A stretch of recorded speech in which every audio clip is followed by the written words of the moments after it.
Okay, salamat sa spell number. Okay, tinood na. Atay Dios nga di masayop. To ba mo na? Kita masayop da. O blessing kayo na siyang awit ang pahinumduman ta nga bisan pag unsay mahitabo sa tong kinabuhi say di ta kasabot. Ano yung mensahe na to ron? Ablihin yung Bible in Jeremiah chapter 29, di ta magdugay. Yang yung tanan sa pagtindog.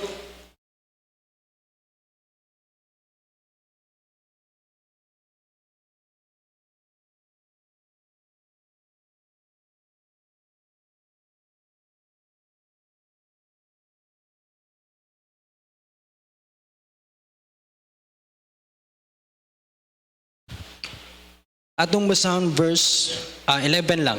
Okay, verse 11. Jeremiah 29:11.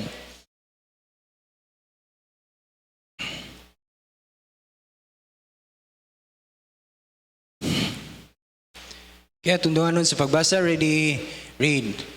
For I know the thoughts that I think toward you, saith the Lord, thoughts of peace and not of evil, to give you an expected end. Magpray ta, Ginoo, salamat kay sim kayo dalaygon ka karon nga takna Ginoo, salamat sa imong paguban kanamo. Nagampo mi Ginoo ikaw magapadayon og trabaho sa among taliwala karon.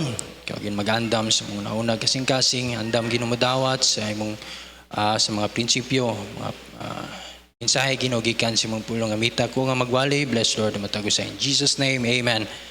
Okay, maka lingkod. Atong isgutan. Okay.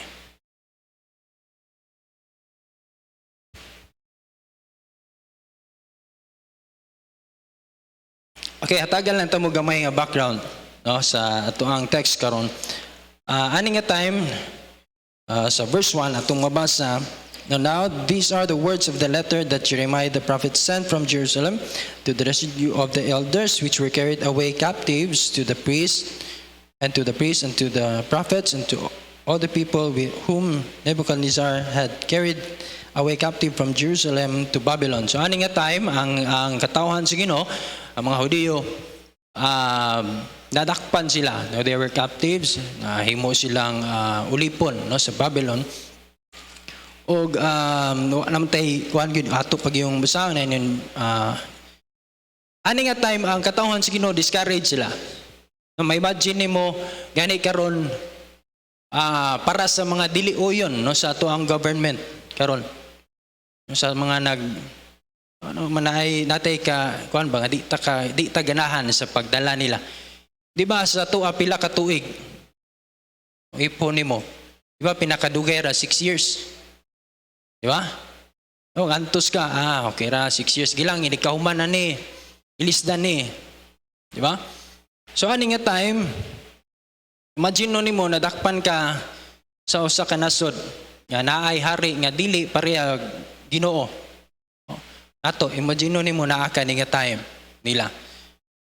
So, naitabo, discourage sila, na sila sa sitwasyon nga di sila kasabot nga nung gi-allow sa Ginoo katawhan man ta sa Ginoo nganong naaman mi diri ang atong Ginoo man ta moy tinuod nga nung ing-ani man nahitabo ni sa ilahang kinabuhi. So naay mga gipang storya diyan in verse verse 10, and after 70 years be accomplished at Babylon, I will visit you. So na yung mga gisultihan ang Ginoo. Then verse 5, malato yung mabasa. Gila ako lang ni ikuan ha. I-summarize na ako. Verse 5.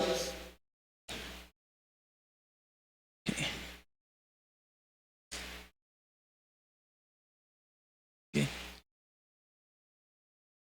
Sorry.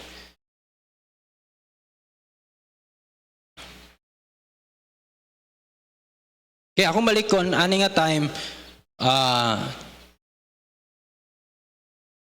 nahimo sila nga nadakpan sila og nagtuo silang ipasagdan sila sa Ginoo. Kay mong tanaw ng kuanan di ba? Murag nagkuan silang ipasagdan nganong gialaw ni lisod kayo ang ilang kahimtang. O ang mensahe nato karon nga hapon is God working behind every situation. Natay Dios nga nagtrabaho behind sa tanang panghitabo sa atong kinabuhi. In every situation sa atong kinabuhi, unsa nga circumstances atong giagian, mga problema, say malimot nga naay Dios. Amen? Klase-klase tag problema dire. Klase-klase tag kabug-aton sa problema. Uban sa toa, no, dili ma-share sa uban. Lisod kayo. Ug kuyaw manggod kaayo kung ang usa ka sitwasyon nga naa atong sitwasyon karon ba? Anang kabug-aton umbot sige daladalan nyo diha tag sa klase-klase man ta. Kuyaw kaayo ko kung unsa giagyan nato,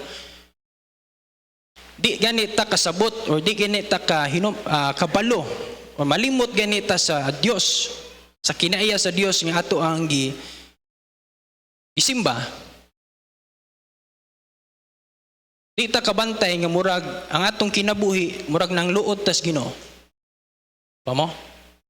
Nganong ngani man akong kinabuhi nganong gialaw nganong naa man ko diri nganong gitugot sa Ginoo nga ingani ang nahitabo sa mong pamilya nganong ingani nahitabo sa akong kinabuhi ingani nahitabo sa akong trabaho sa kuan ana. Og mao nay hinungdan nganong bisag unsa og hagit no sa magwali may tungod sa pangalagad si Ginoo gani kaganina nindot kay mensahe kay ganinang buntag. Thank you Pastor Carl. Nung painumduman ta. O nga gamay na lang kay tong oras pagkahuman. Di pa gyud nato i-full atong pagpangalagad si Ginoo. Posible man gud usa man gud ang hinungdan na is maulaw lang tang musturya pero nang luod tas Ginoo. Amen. Ang luod ka kay wala gihatag, wala gitubag imong pagampo, na kay gipangayo si Ginoo nga unta mawala ni maundang ni, wala gitugod si Ginoo, na kay gipangayo wa gitagbo si Ginoo. Mayon din ta lisod kay atong ginabuhi, lisod kayo mo na nga mapiktahan na tong pagpangalagad si Ginoo. Niundang ka sa imuhang commitment ngadto si Ginoo. Ug mo nay mahitabo sa churches sa mga Kristiyanon karon, nga gamay na lang kayo ang mga lagad si Ginoo, musimba si Ginoo nga naman tungod na kabalo ka unsay tubag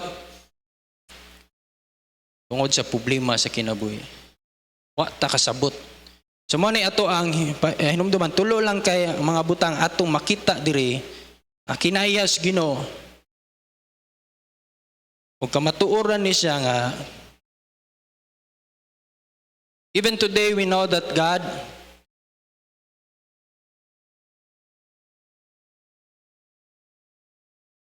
ang Ginoo gatrabaho sa atong ginabuhi. Di nato na kalimdan. So number 1 nato isigutan the perception of God. Verse 20 sinsa na kayo mo na sa problema nako. Di ko kasabot. Di ko kakuan nga asa naman to kung gibasa kung mawa. Okay? Sa Ginoo na ningkamot gyud din daw kung wali. So asa naman dani? Gilang di na ko ni matiwas ro na Pastor Carlo, patiwas ko niro. Okay, verse 11 ato ta sa atong text. Kaning for I know the thoughts that I think toward you. Ato makita the perception of God. Nay paglantaw ang Ginoo. Di ba sa atong kinabuhi usay moingon da di ko kalimutan sa mga karang Pastor Carl, kay Yukom, kinsa pa ni diri, Mama Maribel. Usag yun sa ginahimo no sa atong pastor, Pastor Paul. Kikstorya gini na siya, mangutana gina siya. Mabigani bisag ako, bisag anak ko, or mas manghod, or sa experience sa ministry kulang. No, pero say mo na time nga moingon gina siya, unsay paglantaw nimo ani? Kani ba nay nahitabo siya nga ni kani. Unsa kay imong tan-aw ani? Unsa kay tan-aw nimo ani? Is good ka government, is good ka kuan, kita katong kuan unsa kay imong pagbasa ni? Kadungog na ka, kabalo ka ani. Ang problema unsay imong pagtan-aw ni, unsay imong kuan. So naatay ato ang kagulingong paglantaw or pagsabot, pag-unawa no sa sitwasyon. Ug sa atong ginabuhi naaputay ana. Kasigi tagkuan nga nganong ingani man ni lahi atong pagsabot. Usama ni nila sa katawan sa Ginoo, ang ilang pagsabot gipasagdan sila sa Ginoo. Wala na ta ani, maguba na tong kinabuhi ni, wa na tay future ani, wa tay pag-asa ni. Ug real na sa tong ginabuhi nga usay makaingon dana. Wala na eh. Kapoy na kayo. Di magsilbi ni. Wala na ni. Di na to magamit undang ta, kapoy na kayo. Usay nga na ang yan man, malimot nga atong Dios, kabalo biya siya. Aware siya sa naitabo sa atong ginabuhi. Ang Ginoo patanawon, I know, kabalo ko ana. Kabalo ko unsay naitabo nimo, wa ko. Say na time nga nga. Oy, kinsay ako ana ni? Di ba? Nagamit kinsay ako ana ni, anong gipasag dili. Ako nang gituyo. Ayo, dili lagi ako nang gituyo. Kabalo ko ana, mayo ni naitabo. Kinsay ka sulay ana? Wala binag na mga trabaho na ikuan, giyon sa man eh. So sa atong ginabuhi, atong inumduman, natay Dios nga kabalo siya. Lahi siya paglantaw sa ato malang in Isaiah 55:8, ingon siya, my thoughts are not your thoughts. Lahi ang panguna-una sa Ginoo. Kay kung kita mo'y magbuot, unsay dagan sa tong kinabuhi, ay nindot yung kayo. Wa gi negative na. Napa mo? Kung kita'y pasulaton, kita'y pabuton ba? Morning nga kinabuhi akong kuhan. Di kita ganahan og naay maapil nga kalisod. O naay maapil nga problema. Napa mo? Pero tungod sa atong sitwasyon sa atong kinabuhi, isay mo nang di ta kasabot. Nganong ingani akong kinabuhi, nganong ingani ang naitabo, nganong ingani, nganong naa ako ani, nganong ingani akong... Amen? Ato inumduman, atay Dios, ingon siya, I know. Ani nga time, ginginan sila. No, ni Prophet Jeremiah nga, ay mo kabala ka, ingon ang Ginoo. I know the thoughts that I think toward you. Katanaw ang Ginoo. Nasa ilain, nasa plano. Apa mo? Ako na-bless kay ko ani gani. Balik, say ka memorize ta ani nga verse. Pero sa diyan na malandong ko sa akong time nga nag-meditate ko. Noon natin mga questions sa Ginoo. Mapiktahan din na itong, ingani mo na, hindi ganit ta kasabot sa sitwasyon na to. Mag-start na din tag question sa Ginoo. Once mag-start na question, na din tayo doubt, atong faith, mo kuan na din na, then hantod mawad-an na din tag pagsalig sa Ginoo. Tungod kay wala na tayo pagsalig sa Ginoo, wala ta kuan mo nang mapiktahan din natong pagpangalagad sa Ginoo. Tinod ba? Ambot lang ako ra bay naka-experience ana, pero kasagara gyud mao gina siya. Ako ni mao ning giwali nako ni kay ako ning nagian gyud. Ako an kung ano yan ni man ni. Di ta kasabot. Salamat nga natay Dios nga naghuna-una. Amen. Ikadua, di ko magdugay. Ato makita niya. For I know the thoughts that I think toward you, saith the Lord, thoughts of peace and not of evil. The purpose of God. Tuyo sa Ginoo. Ang katuyuan sa Ginoo, no? Dili in taon kadautan. Thoughts of peace, pasabutan na, kalinaw or dili kagubot. Or, saan kaayuhan. Okay? So, atong mabasa, nag instruction na sila sa Ginoo. In verse 5, natin mabasa diya nga, build houses, panganda mo, dwell in them, puhiin ninyo, pagtanom, kaon mo sa bunga na instruction diya, seek the peace of the city, in verse 7. Na-instruction ng Ginoo, silang Ginoo, okay, padayon lang, kuha lang mo. Mo ninyong buhaton. Yan naman, na-purpose yung Ginoo na. So, ano nga time, nahimo silang captive? Ug ang usa sa purpose sa Ginoo is for correction. Kung imong tanawon ang ilang story ani, dugay ning giingon sa Ginoo nga ako mong tugutan nga madakpan mo. Ano man tungod sa kagahi po silang ulo, di ba? Kabalo taon sa kinabuhi sa Israelites. Gahi ni silang ulo pod. So giingon ng Ginoo, okay, tugutan ako na mahitabo na usas sa tuyo gyud sa Ginoo is for correction. Kaya ato po makita niya is kuan gining cleansing. Kwaon sa Ginoo ang tanang babag ng mga di ganahan niya. Unang gialaw sa Ginoo nga nahitabo ni kaya naman gusto kuanon sa Ginoo i-correct sila dayon limpyuhan. And sunod for preparation. I-prepare sila sa Ginoo nga naman nay tuyo, nay purpose. Ug sa atong kinabuhi mao gihapon. Unsa nga sitwasyon di ta kasabot ato hinumduman nga naay Dios nga naglantaw kabalo siya unsa iyang gibuhat nganong naana nato. Posible ang iyang tuyo is for correction basig naatay mga butang nga atong ginahimo or mga babag. Kaya atong Ginoo matarong man siya. Di man pwede nga mga ngalagad ta niya nga naatay sagol. Amen? So, correction. Posible natin nahimo. Nga gusto sa Ginoo makorekta. Tingali gusto sa Ginoo limpyuhan ta. Kay basig lahi. Gusto sa Ginoo kwaon ang dautan na to nga motibo, dautan nga mga desire, dautan nga mga sa panadya. Walang i-allow sa Ginoo. Or ang sunod preparation. Tingali di ka kasabot karon. Di ta kasabot. Pero naabay mga times sa itong kinabuhi, di ba makaingon ta, mo day to di ay, kasabot na kung anong nagian ako itong ano man, ituyo tos Ginoo day, mo day ni, mo day ni purpose.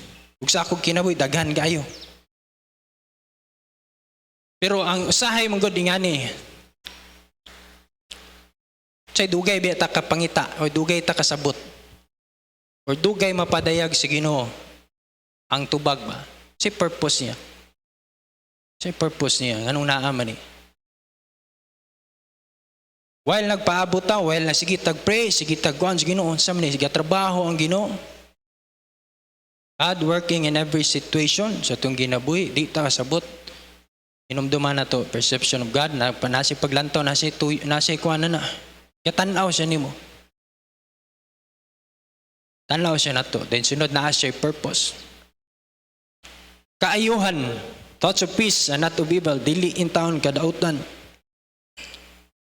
Dili ni pag-destroy sa tao.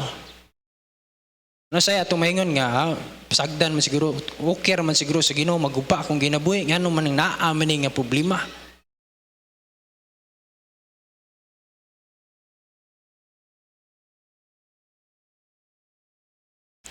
Number 3, magdugay. The promise of God.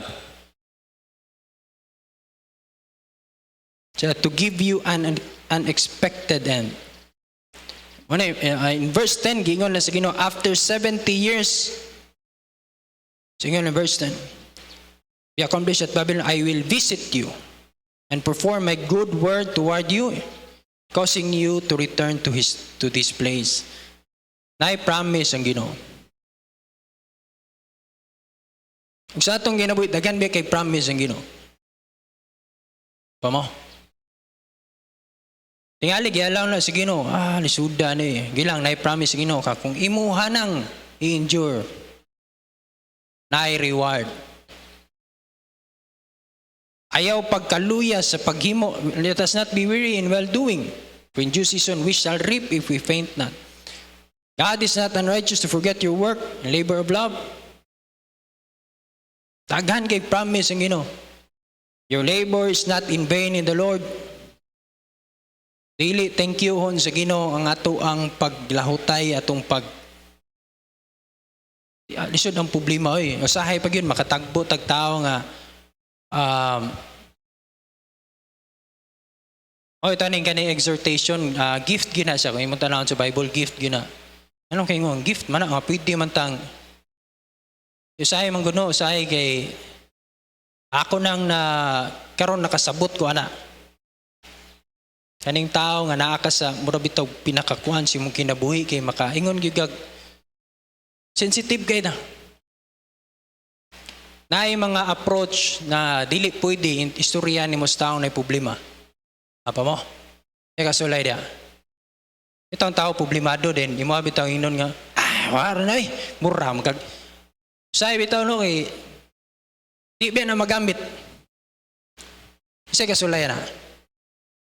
Ako ra. Say manggod ingana ba na mabitaw ang sa kinahanglan gyud tag kaalam bisan pa sa pagdeal sa tao.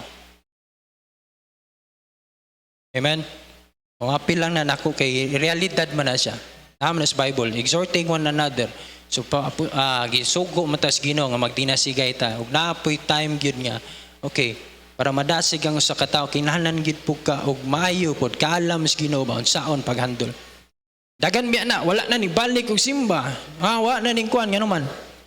Ay ilaha pod tong desisyon. Pero naay factor ang ato ang mga storya. Okay? Namabot mo ko diha. Kinay promise ang Ginoo. Sa ila ni nga time gilang temporary ra na pagkuan lang gid mo diha paningkamot lang. Tukod mo balay, hala, pakigalubilo mo, ay mo paggubot-gubot. Same ra gihapon na ang Ginoo mo gihapon na naata ning kalibutan na naata karon nga panahon nga gubot kayo. Magisgot kag politika, atong nasod, pinag unsay makita na to diya sa Facebook, bisag sa tuang community. Say makaingon ta nga anong naa man ni. Pero padayon lang ta, amen. Courage na to tong guglingon. Nga say nindot kay ni magsikag pamalandong sa promise sa Ginoo. Okay, sige lang. Unsa kay mong tuyo ani? Unsa kay say makaingon mong gud ta mo to gikanta nako ganina. No di first time gid to ning kanta nako ba? Pero ako alang gusto ato nga mensahe ba nga mainumduman ta nga naatay Dios nga dili in taon masayop. Wala na sayop ang Ginoo sa unsay kinabuhi nga atong giagian karon. Tingali di ta kasabot, tingali dili dapat ingani akong kinabuhi. Kung tinuod siya, tinuod ang Ginoo, yan anong yan eh. Daghan kitag pangutana. We have a God makes no mistakes. Apil niya itong problema. Amen? Apil ni. Ialaw ni niya na siya nakita nga para ikaayo na to, na si plano, na si purpose. Then I promise ang Ginoo. Sige lang, lahutay lang. Padayon lang. Padayon lang. Amen? Wa panahuman ang Ginoo sa kinabuhi na to. He is always working toward our future. Kaya trabaho pa siya. Walang sa mga Kristohanon, nung wa ko kabalog unsay problema, nga inyong nagian nga mo'y hinungdan nga nung niundang mo sa inyong pagpangalagad sa Ginoo, niundang mo sa inyong wa ko kabalo unsay deal ninyo sa Ginoo, inyuha man ang kinabuhi. Kabalo nga nung iyana. Gamay na lang ang gamay na lang ang makig. Sabi itong si term ana sa Bisaya, limot ko. Sakto ba kung nga? Pero nga nabitang makig. Away gid ba nga? Padayon da. Ang uban ni undang na, uban ni ana, gamay na. Kami po din taon niya na adre. Say makaingon po tag napagid ay. Ako lang ni isgutan. Nag-isgot ta og pag-undang. Ay kanang dili maingon nga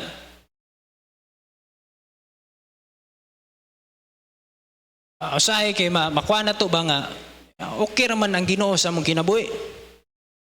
Pa mo? Kita na to nga okay ra lagi kayo so kabubuton sa Ginoo sa kanang sitwasyon nimo karon.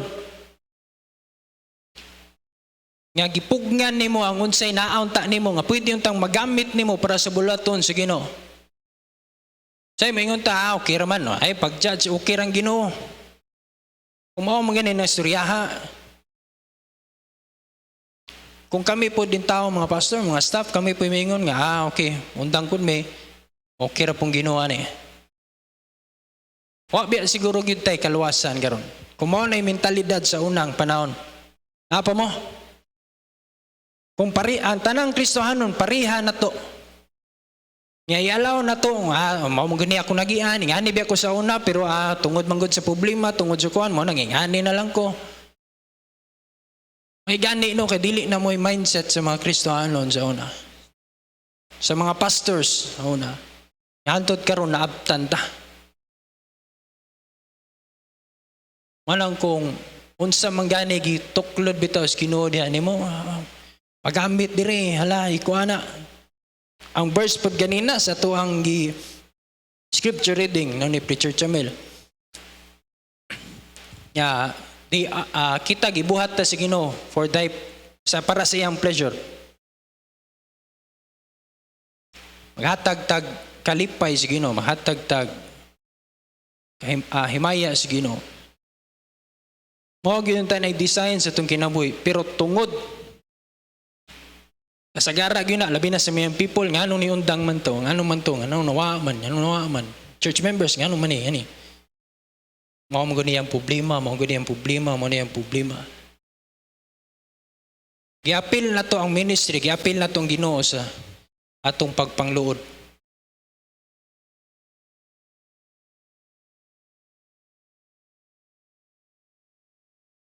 So the perception of God, the purpose, at ikatulo, the promise. O gamit kayo ni, kanibitang mamalandong ka sa promise, Ginoo gamit kayo ni. O balon sa problema ninyo, like klasim ng problema. Pero once mo basa ka sa Bible, mamalandong ka, mag-pray ka, mainumduman mo. Sige lang. Ay kablak ka na. Dili ka nako tablahon. Dili ka nako pasagdan. Dayon lang. Pero ay nga ni, pasagdi na sila. Ikaw, padayon. And I hope sa grasya sa Ginoo, no, di nato ni malimtan.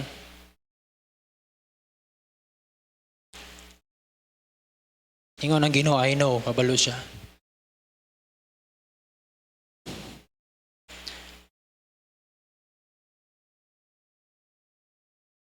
Biharata. Pamo, amen. Okay mo. Na-bless mo ako. Na-bless mangguan ni yung mensahe Oy gawali. Say di ta kasabot. Nya usay ang paglantaw sa to gamay ra kay nang problema Di man pud pwedeng istorya na to tanan. Ilibakon mabuga. Ya. So nabi gyud mga problema nga ultimo atong asawa, ultimo di kabalo. Di mahadlok ta. So salamat nga natay Dios nga pwedeng masturya na to. Lord, yan gipasagdan mo ko, naman, gilang, ako, naaraman ko. Lord, di ko kasabot, gilang, gituyo na ko na. Dayon, monsam din gilang, nako'y promise ni mo. Parayon lang. Ako'y bahala ni mo. Amen? Okay. Paita, Ginoo, salamat kay sa mong tayo, salamat sa pinumdum Ginoo, gikan sa mong pulong. Pray matagusay, ikaw magkapadayon mo, bless Lord. In Jesus' name, amen.